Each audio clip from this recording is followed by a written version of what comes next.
આપણા ઘરથી શરૂ કરી, આપણા પ્રાંગણથી શરૂ કરી સોસાયટી, કચેરી, ઓફિસ અને જે જાહેર સ્થળો છે સર્વે જગ્યાએ આપણે જે સફાઈ રાખવાની આપણે પ્રતિજ્ઞા લઈએ છીએ, તો હું જે રીતે બોલું એ રીતે આપણે પાછળથી બોલીશું.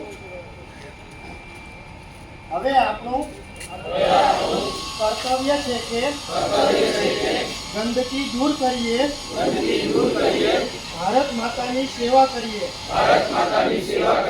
હું શપથ લઉં છું કે હું જાતે સ્વચ્છતા પ્રત્યે સભાન રહીશ અને તેના માટે સમય ફાળવીશ.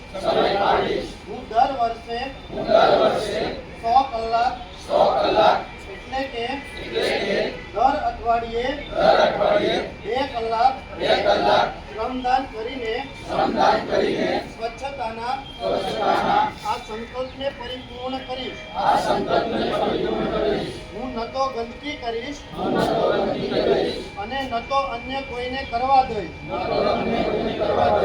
સૌ પ્રથમ હું મારી જાતથી, મારા પરિવારથી, મારા વિસ્તારથી, મારા ગામથી અને મારા કાર્યસ્થળથી શરૂઆત કરીશ. હું માનું છું કે દુનિયાના જે પણ દેશ સ્વચ્છ દેખાય છે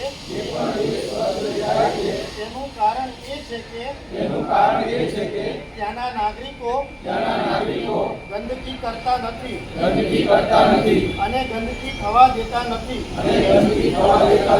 આ વિચાર સાથે હું ગામે ગામે અને શેરીએ શેરીએ સ્વચ્છ ભારત મિશનનો પ્રચાર કરીશ. આજે હું જે શપથ લઈ રહ્યો છું એ શપથ બીજા 100 લોકોને પણ લેવડાવીશ. હું પ્રયાસ કરીશ કે તેઓ પણ મારી જેમ સ્વચ્છતા માટે 100 કલાક આપે. મને ખબર છે કે સ્વચ્છતાની તરફ ભરેલું મારું એક કદમ સમગ્ર ભારતને સ્વચ્છ બનાવવામાં મદદ કરશે. ભારત માતા કી જય. જય જવાન, જય કિસાન.